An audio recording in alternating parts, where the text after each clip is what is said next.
ഞാൻ കോതമംഗലം, എറണാകുളം ജില്ലയിൽ കോതമംഗലം കോട്ടപ്പടിയിൽ നിന്ന് വരുന്നു.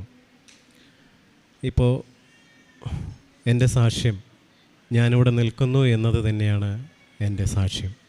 ഒരു പാട്ടുകാരനാകണം, അല്ലെങ്കിൽ ഒരു അഭിനേതാവാകണം എന്നുള്ള ഒരാഗ്രഹം, അത് ഒരുപാട് എൻ്റെ ജീവിതത്തിൽ എന്നെ ഒന്നും അല്ലാതാക്കിയിട്ടുണ്ട്. എന്നാൽ എന്നെ എന്തെങ്കിലുമൊക്കെ ആക്കിയിട്ടുമുണ്ട്. പക്ഷേ എന്നിൽ കൂടുതലിപ്പോൾ ഞാൻ തകർച്ചയിലായിരുന്നു. ഞാൻ ചെയ്ത വർക്ക് ഒരെണ്ണം പെൻഡിങ്ങിലായി. അതിലെനിക്ക് കുറേ രൂപ നഷ്ടമായി. പിന്നെ എന്നെ ഒരു സംവിധായകൻ എന്ന നിലയിൽ ഒരു ചെറിയ വർക്ക് ചെയ്തു. വേറെ ഒരെണ്ണം പൂർത്തീകരിക്കാൻ കഴിഞ്ഞില്ല. അതിലും എനിക്ക് തിരിച്ചടിയാണ് ഉണ്ടായത്. പിന്നെ അങ്ങനെ ചെറിയ ചെറിയ സിനിമകൾ ഞാൻ ജൂനിയർ ആർട്ടിസ്റ്റായിട്ട് പോകുന്നുണ്ടായിരുന്നു. ഇതെല്ലാം എനിക്ക് എന്താ പറയുക, കുറച്ച് കാലം കൊണ്ട് കുറേ ആൾക്കാരുടെ എന്തോ ചെറിയ ഈ കുരുട്ട് ബുദ്ധികളോ മറ്റുള്ള കൈവശം അങ്ങനെയുള്ള ഇതൊക്കെ പറയില്ലേ, അത് തന്നെയാണ്. അങ്ങനെ പല കാര്യങ്ങളും എന്നിൽ ചെയ്തിട്ടുണ്ട് എന്ന് പറഞ്ഞ് ഞാൻ പാടിക്കൊണ്ട് ഇരുന്ന അമ്പലങ്ങളിൽ പോലും എനിക്ക് അവിടെ എത്താൻ കഴിയാത്ത അവസ്ഥ. അതുപോലെ തന്നെ ഞാൻ പ്രാർത്ഥിച്ചു കൊണ്ടിരിക്കുമ്പോൾ തന്നെ തിരുമേനി നടക്കിൽ നിന്നുകൊണ്ട് ഒരു കൈ ഇങ്ങനെ തടഞ്ഞ രീതിയിൽ നിന്ന് സംസാരിച്ച രീതി പോലുള്ള ഇതുകളൊക്കെ എന്നോട് തിരിച്ചടിയായിട്ട് വന്നു കഴിഞ്ഞപ്പോൾ ഞാൻ അമ്പലങ്ങളിൽ പോകാതെയായി. അങ്ങനെ ഇപ്പോൾ എൻ്റെ ജീവിതത്തിൽ ഞാൻ ആകെ തകർന്ന ഒരവസ്ഥയിൽ മറ്റുള്ളവരുടെ വർക്കുകൾ കാണുകയും യൂട്യൂബിൽ ഓരോരോ വീഡിയോസുകളും സിനിമകളും ഇതെല്ലാം കണ്ട് എപ്പോൾ എണീക്കും, എങ്ങനെ ഭക്ഷണം കഴിക്കും, ഇതൊന്നും ഒരു ആലോചനയില്ലാതെ കടങ്ങൾക്ക് മേൽ കടം കയറി ആകെ തകർന്ന അവസ്ഥയിലായിരുന്നു. ഈ അവസ്ഥയിൽ ഞാൻ ഒരു അടുത്തുള്ളൊരു ജോൺ എന്ന് പറയുന്നൊരു ചേട്ടൻ എൻ്റെ അമ്മയോടാണ് പറഞ്ഞത്, ഇങ്ങനെ കൃപാസനം എന്ന ഒരു സ്ഥലമുണ്ട്, അവിടെ പോയി ഒന്ന് പ്രാർത്ഥിക്കുക, ഉടമ്പടി എടുക്കുക എന്ന്. ഞാൻ നേരത്തെ കേട്ടിട്ടുണ്ട്. പക്ഷേ എങ്കിലും എന്നോട് പറഞ്ഞപ്പോൾ ഞാൻ അന്ന് പറഞ്ഞത്, സമയമാകുമ്പോൾ അതെല്ലാം വന്നു ചേരുന്നതെന്ന് ഞാൻ പറഞ്ഞു. ഞാൻ അവിടെ എത്തേണ്ടതാണെങ്കിൽ എന്നെ എത്തിക്കുമെന്ന് ഞാൻ പറഞ്ഞിട്ടുണ്ട്. അങ്ങനെ ഒരാഴ്ച എന്നോട് പറഞ്ഞ അതിനു മുമ്പിൽ എനിക്കിവിടെ എത്താൻ കഴിഞ്ഞു. ഞാനിവിടെ എത്തി ഉടമ്പടി എടുക്കാനായിട്ട് ഞാനിവിടെ ശ്രമിക്കുമ്പോൾ എനിക്ക് ഇവിടുത്തെ ക്ലാസ് കേട്ടപ്പോൾ സത്യം പറഞ്ഞാൽ എനിക്ക് ഭയമാണ് ഉണ്ടായത്. കാരണം ഈ ക്രമങ്ങൾ പാലിക്കുക, ചിട്ടകൾ പാലിക്കുക എന്നെക്കൊണ്ട് കഴിയുന്ന ഒരു അവസ്ഥയിലല്ല എൻ്റെ ശരീരവും മനസ്സും ഒന്നും. ഞാൻ ഉടമ്പടി എടുക്കാൻ വന്നത് കടങ്ങൾ ഇളയച്ചു തരിക, അതുപോലെ ഒരു ജോലിയില്ല, പിന്നെ പെര പണിതു തറ വരെ പണിതിട്ടേക്കുകയാണ്. 1 വർഷമായി ഒന്നും ചെയ്യാൻ പറ്റാത്ത അവസ്ഥ. 1.5 ലക്ഷം രൂപ വീണ്ടും കയ്യിൽ വന്നതും എനിക്കൊന്നും ചെയ്യാത്ത രീതിയിൽ, അത് ഉപകരിക്കാത്ത രീതിയിൽ അത് നഷ്ടപ്പെടുകയാണ് ചെയ്തത്. അതുപോലെ ഒരുപാട് ദുരന്തങ്ങളിൽ നിന്ന് ഞാൻ വീണ്ടും കരകയറി ഇവിടെ വന്നപ്പോൾ ഞാൻ ഉടമ്പടി എടുക്കാനായിട്ട് ഈ ക്ലാസ് അറ്റൻഡ് ചെയ്തപ്പോൾ തന്നെ എനിക്ക് ഭയമായിരുന്നു. ഞാൻ എന്ത് ചെയ്തു എന്ന് പറഞ്ഞു കഴിഞ്ഞാൽ, എൻ്റെ കടങ്ങൾ എന്ന് വെച്ചാൽ മറ്റുള്ളവർക്ക് കൊടുക്കാനുള്ളതായതുകൊണ്ട് അതെനിക്ക് എങ്ങനെയെങ്കിലും ഒന്ന് ഇളവ് ചെയ്തു തരണം, അതെനിക്ക് കൊടുക്കാൻ സാധിക്കാൻ വേണമെന്ന് ഞാൻ പറഞ്ഞോളൂ. മറ്റുള്ളൊരു കാര്യത്തിലും എൻ്റെ ജോലി, എനിക്ക് എൻ്റെ വീട് പണിയണം, ഇതൊന്നും ഞാൻ എൻ്റെ ഉടമ്പടിയിൽ വെച്ചില്ല. എൻ്റെ കുടുംബത്തിലുള്ളവരോട് അവർക്കുണ്ടാകുന്ന മാനസികമായ പ്രശ്നങ്ങൾ, ശാപങ്ങൾ, ഇങ്ങനെയുള്ള കാര്യങ്ങൾക്ക് മാത്രമേ ഞാൻ ഉടമ്പടി വെച്ചിട്ടുണ്ടായിരുന്നുള്ളൂ. അപ്പോൾ എൻ്റെ വൈഫ് പറഞ്ഞു, അത് എഴുത് വീടിൻ്റെ കാര്യം, ജോലിയുടെ കാര്യം. എനിക്ക് എന്തോ എഴുതാൻ കഴിയുന്നില്ല. ഞാൻ പറഞ്ഞു, ഞാൻ ഇവിടെ നിന്ന് ഇപ്പം തന്നെ ഇറങ്ങിപ്പോകുമെന്ന് പറഞ്ഞു. എന്നിട്ട് ഞാൻ അവസാനമായിട്ട് എഴുതിയത്, മറ്റുള്ളവരുടെ ജീവിതത്തിൽ വരുന്ന ഓരോ ദുരന്തങ്ങളും അസുഖങ്ങളും എന്നാൽ പ്രാർത്ഥിച്ചാൽ അത് ഈശോയുടെ നാമത്തിൽ മാറണമെന്ന് മാത്രമേ ഞാൻ പ്രാർത്ഥിച്ചു. എഴുതി 6ാമത്തെ ഉടമ്പടി.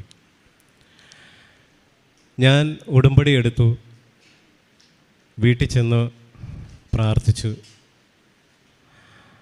7:30 ആയി കഴിഞ്ഞപ്പോൾ കുളിച്ച് പ്രാർത്ഥിച്ചു. ഒരു 8 മണി ആവാറായപ്പോഴത്തേക്കും എനിക്കൊരു കോള് വന്നു. ലാലേട്ടൻ്റെ പടത്തിൽ രാജസ്ഥാനിലാണ്, ഒരു 10 ദിവസത്തെ വർക്കുണ്ടാവും, ചെറിയ റോളായിരിക്കും എന്ന് പറഞ്ഞു. ചെറുതാണെങ്കിലും അതിൽ കിട്ടുന്ന വരുമാനം എനിക്ക് വലുത് തന്നെയായിരുന്നു. ആ വരുമാനം എനിക്ക് കിട്ടാൻ ഞാൻ അത് വേണോ പ്രാർത്ഥന വേണോ എന്ന് ആലോചിച്ചു. ഞാൻ ഒരു കാര്യം ചെയ്തു, പ്രാർത്ഥന മതി, പ്രാർത്ഥന മുടക്കണ്ട എന്ന് തന്നെ എൻ്റെ മനസ്സിൽ തീരുമാനിച്ചു. ആ അവസരം ഞാൻ വേണ്ടാന്ന് വെക്കുകയാണ് ചെയ്തത്. പിറ്റേ ദിവസം 5 മണി 5:30, 5 മണിക്ക് എണീറ്റ് 5:30 പ്രാർത്ഥന തുടങ്ങണം. ഞാൻ 5 മണിക്ക് എണീറ്റു, കുളിച്ചു. തണുപ്പുള്ളതായാലും ആ വെള്ളത്തിൽ കുളിച്ചിട്ടും എനിക്ക് യാതൊരു തണുപ്പും ഇല്ല. പ്രാർത്ഥിക്കുമ്പോൾ കാശുരൂപം കയ്യിലെടുക്കുമ്പോൾ ഒരു പ്രത്യേക ഒരു ചൂട് അനുഭവപ്പെടും. ഞാൻ പ്രാർത്ഥിക്കാൻ തുടങ്ങി 2 ദിവസം കഴിഞ്ഞപ്പോഴത്തേക്കും എനിക്ക് അത് വേറൊരു പ്രത്യേക പവറിലേക്ക് എത്താൻ തുടങ്ങി. കാശുരൂപത്തിൻ്റെ കയ്യിൽ പിടിക്കുമ്പോൾ ഞാൻ വീണ്ടും പറയുകയാണ്, എനിക്ക് പറ്റുന്നില്ല. ചിലപ്പോൾ ഇത് മുന്നോട്ട് കൊണ്ടുപോകാൻ എനിക്ക് വീണ്ടും ഭയം തന്നെയാണ്. കാരണം ഇതിൻ്റെ എന്താണ് നമ്മൾ ചെയ്യാൻ ഉദ്ദേശിക്കുന്നത്, അതിൽ നിന്ന് എന്തെങ്കിലും ഒരു തടസ്സം വന്നാൽ അത് അതിനേക്കാൾ വലിയൊരു ദുരന്തത്തിലേക്ക് എത്തുമോ എന്നെനിക്കൊരു ഭയമായിരുന്നു. എങ്കിലും ഞാൻ അത് വീണ്ടും പ്രാർത്ഥിച്ച് ആ ഒരു ഭയം മാറ്റിയെടുക്കുക ചെയ്തത്. എന്നിലേക്ക് വന്ന ഒരു അനുഗ്രഹം എന്ന് പറഞ്ഞു കഴിഞ്ഞാൽ, അടുത്ത ഉള്ളൊരു ചേട്ടൻ ഒരു വിഷം കഴിച്ച് വെൻറ്റിലേറ്ററിലായിരുന്നു. അദ്ദേഹം വെൻറ്റിലേറ്ററിൽ നിന്ന് മാറ്റാം, ഇനി വേറെ ഒന്നും മാർഗമില്ല എന്ന് പറഞ്ഞ് ആ വ്യക്തിയെ പറ്റി ഞാൻ വെറുതെ ഒന്ന് പ്രാർത്ഥിച്ചു. എന്നിൽ ചില നിമിത്തങ്ങൾ കാണിച്ചു അദ്ദേഹത്തിനൊരു കുഴപ്പം പറ്റില്ല എന്ന്. പിറ്റേ ദിവസം അറിഞ്ഞത് കുഴപ്പമില്ല, പയ്യെ എണീറ്റു, ചെറുതായിട്ട് ഭക്ഷണം കഴിച്ചു തുടങ്ങി, മരുന്ന് ശരീരത്തിലേക്ക് ഏൽക്കാൻ തുടങ്ങിയിട്ടുണ്ടായിരുന്നു. അങ്ങനെ അദ്ദേഹം സുഖപ്പെട്ടു വരുന്നു. എൻ്റെ അയൽവക്കത്ത് ഒരു ചേട്ടന് ഒരു അയൽവാസിയായിട്ട് അവർ രണ്ടുപേരും വഴക്കായിരുന്നു. അദ്ദേഹം ത്തിന് എന്നെ പ്രശ്നം എന്ന് പറഞ്ഞാൽ, വെള്ളം കുടിച്ചു കഴിയുമ്പോൾ ഉള്ളിൽ നിന്ന് അറിയാതെ അനാവശ്യമായിട്ട് ആൾക്കാരോട് തെളിവ് പറയുക, വഴക്കുണ്ടാക്കുക, ഇതാണ് പ്രശ്നം. അപ്പോൾ എൻ്റെ മനസ്സിൽ തോന്നിയത്, ഒരു പൈശാചിക ശക്തി അല്ലാതെ സ്വന്തം ഇതിലൊരിക്കലും ഒരാളങ്ങനെ പെരുമാറില്ല എന്നെനിക്കറിയാം. ഞാൻ അദ്ദേഹത്തിന് വേണ്ടി വെറുതെ ഇങ്ങനെ പ്രാർത്ഥിച്ചുകൊണ്ടിരിക്കുന്ന സമയത്തും അന്ന് വേറെ ഒരു വഴക്കുണ്ടായത് പുള്ളിയുടെ അനുജന മകളായിട്ട്, അവിടെയും ഒച്ചപ്പാടും ബഹളമായിട്ട് ഈ പ്രശ്നങ്ങളായിട്ടിരിക്കുകയായിരുന്നു. അന്ന് തന്നെ അവരും കേസ് കൊടുക്കാൻ ചെന്നിരുന്നപ്പോൾ ഞാൻ ഈ പ്രാർത്ഥിക്കുന്ന സമയത്ത് എനിക്കൊരു മനസ്സിന് ഒരു പുള്ളിയുടെ കാര്യം ഇങ്ങനെ മനസ്സിലേക്ക് വരികയാണ്. ഞാൻ എന്ത് ചെയ്തു എന്ന് പറഞ്ഞു കഴിഞ്ഞാൽ, പ്രാർത്ഥന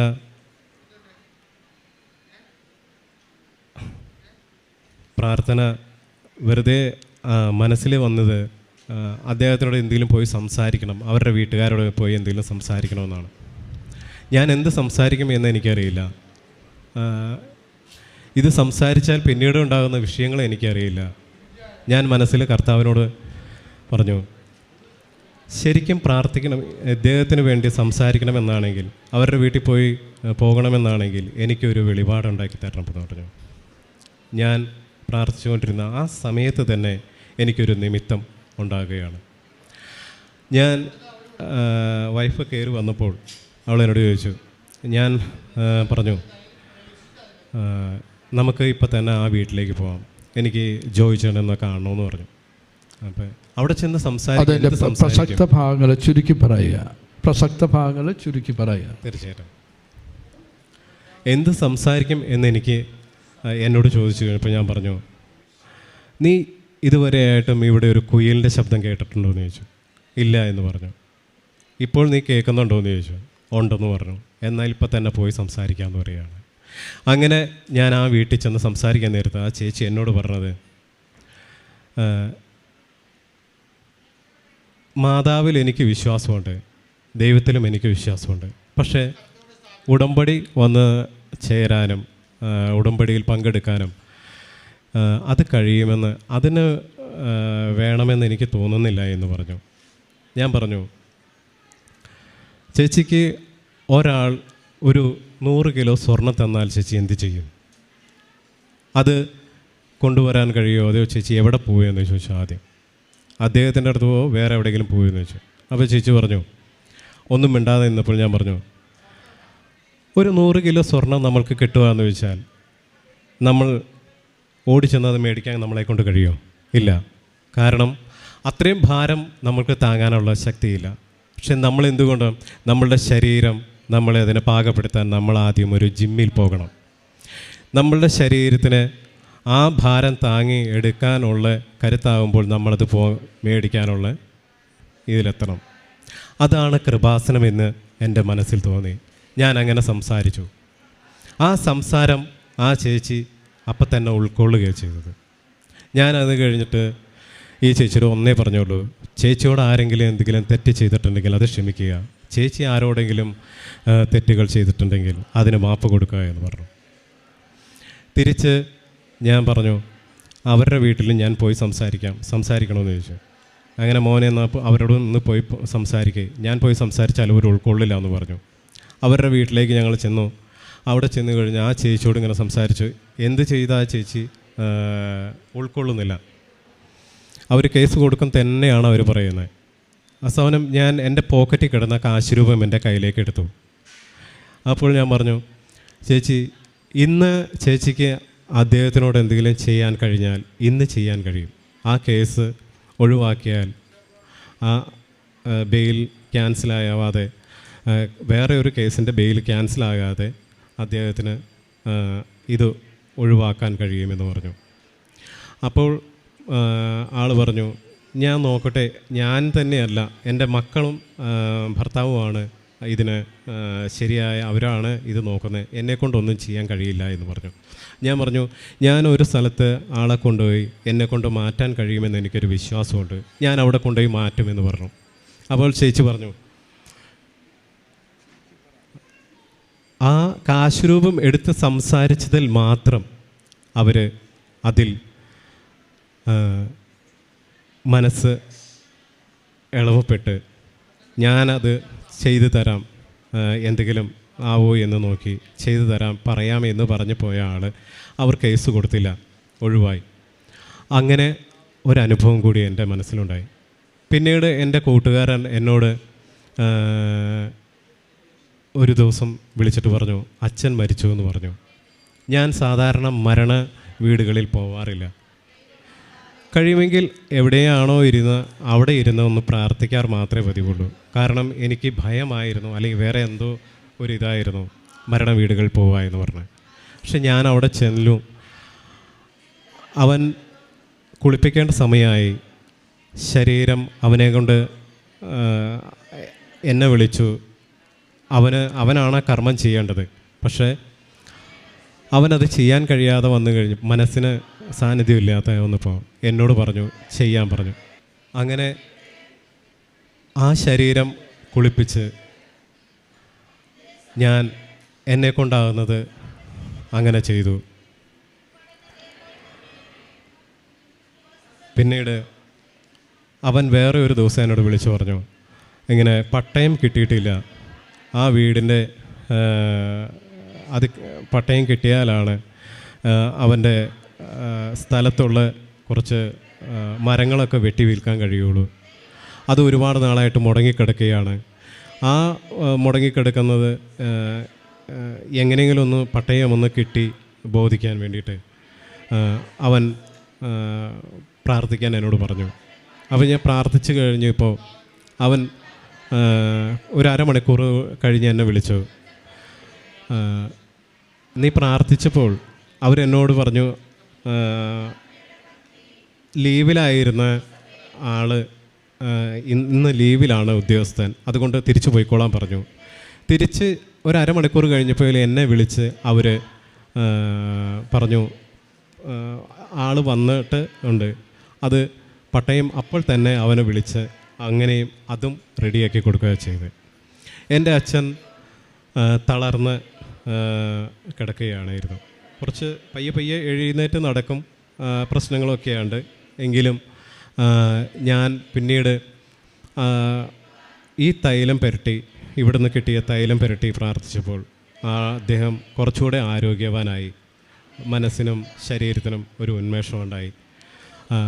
ഇവിടുന്ന് കിട്ടിയ ഉപ്പ് ഞാൻ കൊടുക്കുകയും അങ്ങനെയും ആരോഗ്യവാനായ അദ്ദേഹം ഒരു 2.5 മണിക്കൂർ നേരം വരെ നിന്ന നിൽപ്പിൽ അവിടെ അമ്പലത്തിലെ ഉത്സവം അവിടെ നിന്ന് കണ്ടു. അത്രയ്ക്കും ആരോഗ്യവും ഉണ്ടാവുകയും പിന്നെ ഞാൻ വനത്തിൻ്റെ അരികിലാണ് എൻ്റെ വീട്. ഞങ്ങൾ അവിടെ ഒരു മാവിൽ മാങ്ങ പറിക്കാനായി പോയപ്പോൾ ശരിക്കും ആ വഴി ആനകൾ അധികം വരുന്നില്ല, പക്ഷെ എന്നാൽ ഞങ്ങൾ പോയ സമയത്ത് ആന ഉണ്ടായിരുന്നു. എൻ്റെ വൈഫാണത് കണ്ടത്. ഞാൻ കുറച്ചുകൂടെ മുന്നോട്ട് കയറി ചെന്ന് പറഞ്ഞു ആനയോട്, നീ അവിടെ നിൽക്കണം, എൻ്റെ കൂടെയുള്ള ആൾക്ക് ഭയമാണ്, ഇങ്ങോട്ട് വരരുതെന്ന് പറഞ്ഞു. ആ ആന അവിടെ നിന്ന് തിരിഞ്ഞ് അങ്ങോട്ടേക്ക് നിന്നു. അതിൻ്റെ പുറകെ നിന്ന ആനോടും വന്ന ആനോട് ഞാൻ അത് തന്നെ പറഞ്ഞു. ഈ ആന രണ്ടും കൂടി തിരിഞ്ഞ് അങ്ങോട്ട് പോവുകയാണ് ചെയ്തത്. ഇന്നേ വരെ ഒരു പൂച്ചയോട് പറഞ്ഞാൽ പോലും അത് അനുസരിക്കാത്ത ഈ കാട്ടാനകൾ എങ്ങനെ അനുസരിച്ചു എന്നുള്ളതാണ്. തിരിച്ച് ഞാൻ വരുമ്പോഴും ഇതുപോലെ തന്നെ ഒരു കുഞ്ഞാനയായിട്ട് വരുന്ന ആ വലിയ ആന എൻ്റെ തൊട്ടരികിൽ കൂടി വന്നപ്പോഴും ആ ആന തിരിഞ്ഞു പോവുകയാണ് ചെയ്തത്. ഞാനിങ്ങനെ തന്നെ നിൽക്കുന്നു, ആന എൻ്റെ തൊട്ടരികിലൂടെ കുഞ്ഞിനെയും തിരിച്ചു വെച്ചിട്ടുണ്ട്, വിളിച്ചുകൊണ്ട് അങ്ങോട്ട് പോയി, കാട്ടിലൂടെ കയറിപ്പോയി. ഇതെല്ലാം എനിക്കുണ്ടായ അനുഭവങ്ങളാണ്. ഇത് സാക്ഷ്യമാണ് എന്ന് പറഞ്ഞതിൻ്റെ കാരണം ഞാനിവിടെ നിൽക്കുന്നു എന്നത് തന്നെയാണ്. അനുഭവങ്ങൾ എനിക്ക് ഏറെയുണ്ട്, ഒരുപാട് പറയാനുണ്ട്. എങ്കിലും ഇപ്പോൾ സമയം അതുപോലെ മറ്റുള്ള കാര്യങ്ങൾ കൊണ്ടും ഇനി എന്നെ എങ്ങനെ ഇവിടെ എത്തിക്കുന്നു എന്നുള്ളതും എങ്ങനെ മുന്നോട്ട് കൊണ്ടുപോകുന്നു എന്നുള്ളതും എൻ്റെ ഇവിടുത്തെ പ്രാർത്ഥന, ഈശോ, അതുപോലെ കൃപാസനത്തിന് അമ്മ, എത്ര പറഞ്ഞു തീരാത്താലും നന്ദി. ഇപ്പോഴും ഞാൻ നിങ്ങളുടെ മുമ്പിൽ സാക്ഷ്യമായിട്ട് അവതരിപ്പിക്കുന്നതാണ്. ഈ റജി സഹോദരൻ ഒരു അക്രൈസ്തവനാണ്. അദ്ദേഹം പറഞ്ഞ സാക്ഷ്യം നിങ്ങൾ ശ്രദ്ധിച്ച് കാണും. അദ്ദേഹം ആദ്യം ഉടമ്പടി എടുത്തിട്ട് പറഞ്ഞ ഒരു കാര്യമെന്ന് പറയുന്നത്, ഇവിടുത്തെ ക്ലാസ്സുകൾ കേട്ട് കഴിഞ്ഞപ്പോൾ എനിക്കിത് പാലിക്കാൻ സാധിക്കുമോ ഇല്ലെന്നുള്ളതാണ് അദ്ദേഹം ആദ്യം ചിന്തിച്ചത്. പക്ഷേ ഉടമ്പടിയിൽ എടുത്ത ആ തീരുമാനങ്ങൾ അദ്ദേഹം അതുമായിട്ട് മുന്നോട്ട് പോവുകയാണ് ചെയ്തത്. അത് കഴിഞ്ഞിട്ട് അദ്ദേഹത്തിൻ്റെ വർഷങ്ങളായിട്ടുണ്ടായിരുന്ന പലവിധ ദുശ്ശീലങ്ങളും മാറ്റിയതായിട്ടാണ് പറയുന്നത്. അമിതമായ ഫോൺ വിളിയും വീഡിയോ കാണൽ, മാനസികമായി ഉണ്ടായിരുന്ന മദ്യാസക്തി, വർഷങ്ങളായിട്ടുണ്ടായിരുന്ന മദ്യാസക്തി, ഇതെല്ലാം അദ്ദേഹം പൂർണ്ണമായി ഉപേക്ഷിച്ചു. അതാണ് ഉടമ്പടിയിൽ ആദ്യമേ ചെയ്തത്. അതാണല്ലോ ഉടമ്പടിയിൽ ആദ്യത്തെ 6 നിയമങ്ങളിൽ ഒന്നാമത്തെ നിയമമാണത്. നിങ്ങളെ തന്നെ വിശുദ്ധീകരിക്കുവാൻ കർത്താവ് നാളെ നിങ്ങളുടെ ഇടയിൽ അത്ഭുതം പ്രവർത്തിക്കുമെന്ന്. അപ്പോൾ അതാണ് അദ്ദേഹം അങ്ങ് പാലിച്ചത്. അത് കഴിഞ്ഞിട്ട് അദ്ദേഹം ഒരു പ്രധാനപ്പെട്ട ഒരു ജോലിയിലൊക്കെ കുറച്ചധികം മാന്യത ഉണ്ടായിരുന്നു. അങ്ങനെ രാജസ്ഥാനിലേക്ക് ഒരു 10 ദിവസത്തേക്ക് ഒരു ജോലിക്ക് പോകാനായിട്ട് അദ്ദേഹത്തിന് ഒരു തീരുമാനമെടുത്ത്, അതിന് സാധ്യത വന്നു. പക്ഷെ അവിടെ പോയി കഴിഞ്ഞാൽ എൻ്റെ ഉടമ്പടിയിലെ പാലിക്കേണ്ട കാര്യങ്ങളും പ്രാർത്ഥനകളും എല്ലാം അതിനൊക്കെ വിഘ്നം വരും എന്നുള്ള ഒരൊറ്റ കാരണത്താൽ അദ്ദേഹം ആ ജോലി അങ്ങ് ഉപേക്ഷിക്കുകയാണ് ചെയ്തത്.